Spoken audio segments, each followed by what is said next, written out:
Coucou tout le monde! Alors, on est en plein cœur du mois de juillet et je me suis dit que ça serait sûrement important sur ma chaîne qu'il y ait une vidéo qui parle du soleil.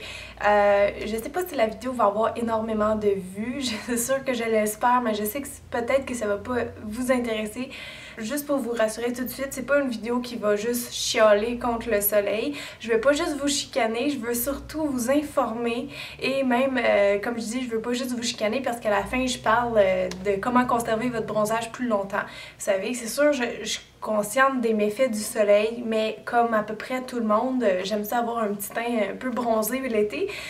Donc, tu sais, je veux dire, je suis comme vous, là, je vais pas vous jouer ma spécialiste qui va vous chicaner. C'est vraiment une vidéo dans laquelle je vais parler du processus du bronzage. Je vais parler beaucoup de mythes et réalités parce que ça, il y a tellement de choses, de mythes sur le bronzage, sur le soleil, c'est assez hallucinant. Ensuite, on va parler des bonnes crèmes solaires ou des bons gestes à adopter. Puis à la fin, comme je dis, je vais vous aider à optimiser votre bronzage, les garder plus longtemps. Donc voilà, on commence. Donc qu'est-ce que le bronzage? En fait, le bronzage, c'est comme une réaction où votre peau se défend naturellement contre le soleil en produisant de la mélanine qui est la teinte un petit peu brune de la peau. Le soleil, en fait, ce que ça crée, ça fait des radicaux libres dans votre peau et ça endommage les cellules. Donc, dans le fond, quand vous êtes bronzé, c'est parce que vos cellules sont endommagées.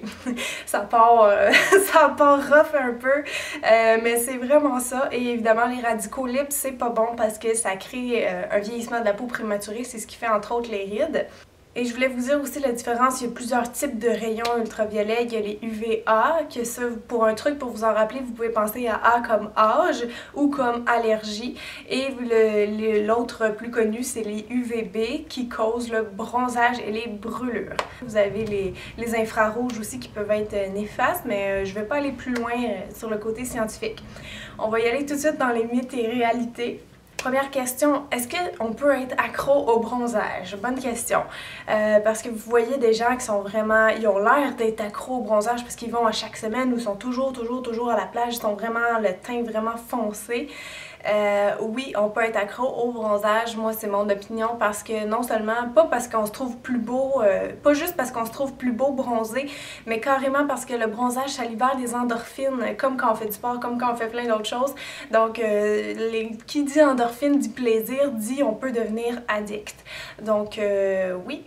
Ensuite, une autre très bonne question. Il y a beaucoup de gens qui vont souvent dire à des salons de bronzage « Je m'en vais dans le sud 2 semaines, mais j'ai la peau pâle, donc je veux commencer à y aller de temps en temps pour me bâtir un bronzage pour moins brûler là-bas, pour être plus protégée. » En fait, ça, il y a vraiment beaucoup de gens qui croient que c'est vrai parce que le bronzage, ça épaissit la peau, etc.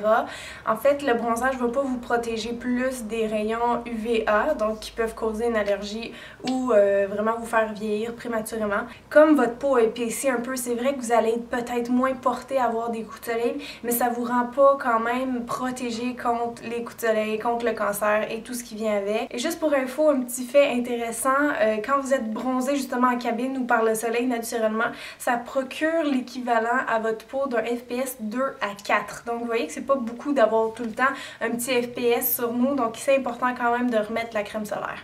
Le troisième mythe réalité, il y a beaucoup de gens qui pensent que le soleil, ça a des avantages. Oui, c'est sûr que ça a des avantages sur la santé et aussi sur l'humeur, mais il y a beaucoup de gens qui pensent qu'il faut s'exposer longtemps pour avoir les bienfaits comme la vitamine D, la vitamine bonne humeur.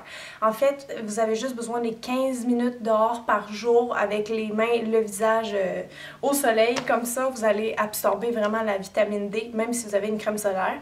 Puis il y a d'autres façons aussi d'avoir la vitamine D s'il n'y a pas de soleil puis que c'est en hiver. Vous pouvez prendre soit un verre de lait avec une portion de saumon ou des vitamines, des suppléments de vitamine D et vous allez voir que c'est amplement suffisant. Il y a des gens aussi souvent que j'entends qui me disent l'été j'ai moins de boutons, j'ai moins d'acné, j'ai moins la peau grasse. En fait, c'est que le soleil, ça assèche temporairement votre peau. Mais vous allez voir souvent en septembre, quand le soleil commence à diminuer, tout le sébum va être comme pris dans votre peau qui a épaissi à cause du bronzage. Et c'est à ce moment-là que les boutons, l'acné va revenir. C'est pas une solution éternelle, le bronzage. Un autre mythe qui est très commun, que j'ai entendu souvent quand j'étais cosméticienne, c'est je veux pas acheter une crème solaire FPS 60 et plus parce que j'ai peur de pas bronzer. Même il y a des gens qui ont peur de pas bronzer avec un FPS 30 ou 45. En fait, c'est carrément faux. Vous allez bronzer quand même, mais ça va prendre plus de temps, c'est sûr, parce que vous êtes mieux protégé. Mais un FPS 60, ça filtre les rayons du soleil à 97%. Donc vous avez comme un 3% qui va venir travailler sur votre peau. Un FPS 15, qui est normalement le plus bas dans les communs des FPS, ça filtre à 93% les rayons du soleil. Si vous prenez un FPS 30, ça va les filtrer environ à 95% et 60 à 97%. Donc vous voyez, c'est pas une énorme différence. Il y a beaucoup de gens qui se demandent, est-ce qu'on bronze à travers les nuages quand c'est couvert? Est-ce qu'on bronze à travers la vitre d'une auto, etc.? Donc je vais vous démystifier ça. En fait, quand il y a des nuages en général, vous avez à peu près 80% des rayons UVB qui sont filtrés. Donc oui, votre bronzage va être beaucoup moins intense, mais les UVA, ils passent quand même. Donc ça peut être nocif pour votre peau, pour les rides, etc. Et pour la vitre, c'est pas mal la même chose. Les UVA vont passer. C'est sûr, les UVA peuvent vous bronzer un petit peu, mais moins que les UVB. Donc, vous pouvez bronzer à travers la vitre de votre auto, mais pas autant parce que les UVB vont pas passer. Mon 8e et dernier mythe, c'est concernant les cabines de bronzage. Il y a des gens qui sont pas sûrs si c'est plus dangereux que le soleil ou moins dangereux. En fait, c'est plus dangereux. Les cabines de bronzage peuvent être fortes jusqu'à 5 fois plus que le soleil en termes de UVA. Donc, si vous voulez vous vieillir prématurément, ben allez dans les cabines de bronzage parce que c'est totalement ça que ça fait. Vous savez, ça dépend de votre pays, mais ici au Canada, ça fait quand même peut-être 1 an que les cabines de bronzage ont été mis dans le répertoire des choses cancérigènes. Donc, saviez-vous que les cabines de bronzage sont classées aussi cancérigènes que le tabac? Oui, c'est vraiment dangereux. C'est des rayons qui sont très forts dans les cabines de bronzage. Maintenant, si je viens de vous effrayer un petit peu et ou que vous êtes tout simplement le genre de personne qui veut vraiment se protéger du soleil parce que vous aimez ça avoir une peau impeccable, qui va rester saine et immaculée pendant longtemps, on va voir un petit peu ensemble comment on peut bien se protéger du soleil. Pourquoi bien se protéger du soleil? Si vous voulez d'autres faits qui vont vous faire peur un petit peu, est-ce que vous saviez qu'il y a 80% du vieillissement de la peau qui se fait par le soleil? Ça veut dire que si à 40 ans vous avez l'air d'en avoir 50, vous avez sûrement pris trop de soleil parce qu'il y a vraiment 80% du vieillissement de la peau qui est causé par le soleil.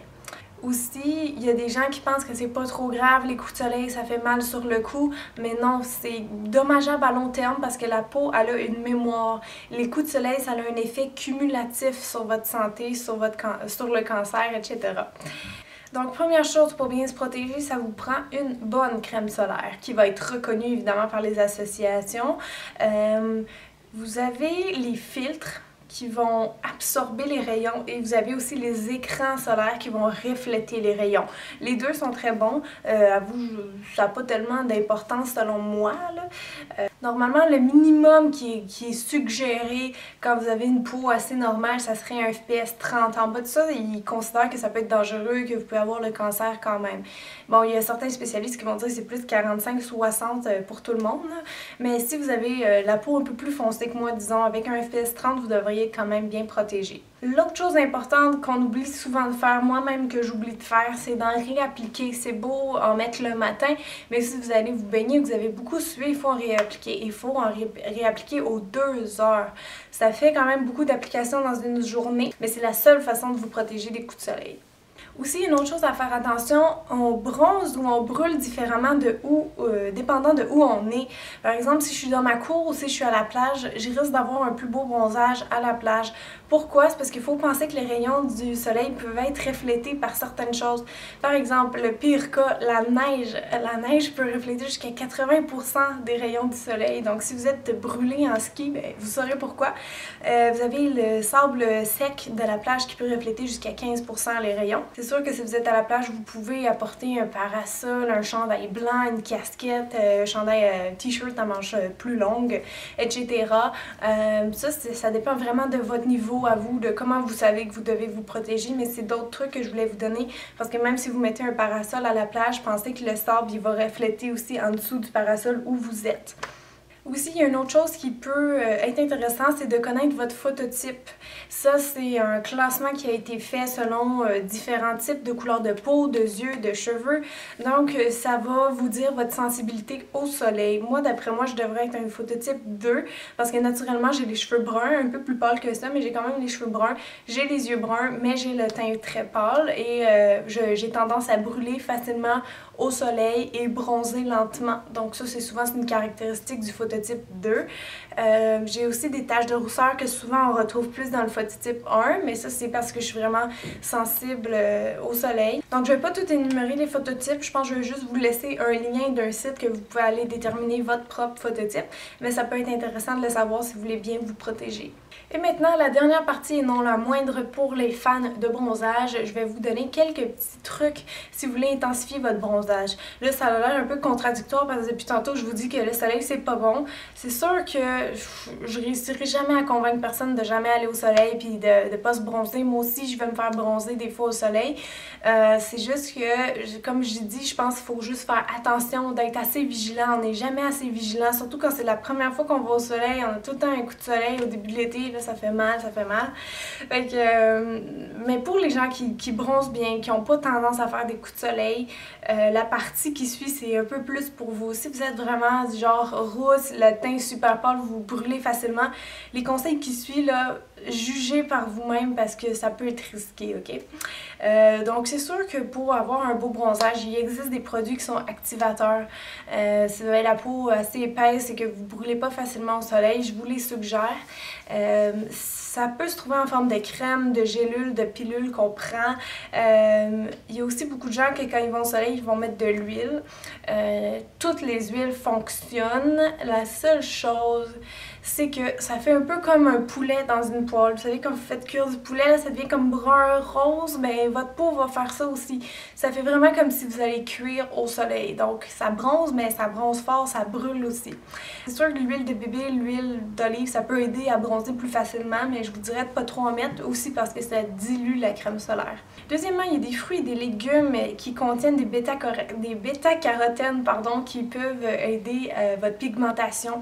Entre autres, abricots, mangue, nectarine, le melon, la tomate, carotte, laitue, épinard. C'est des bons mélanges avec le soleil. Troisième chose, pour garder votre bronzage et qu'il soit vraiment beau, le mot d'ordre c'est hydratation et exfoliation. Donc après chaque fois que vous allez au soleil, mettez un après-soleil, c'est apaisant, ça fait du bien, ça hydrate en profondeur.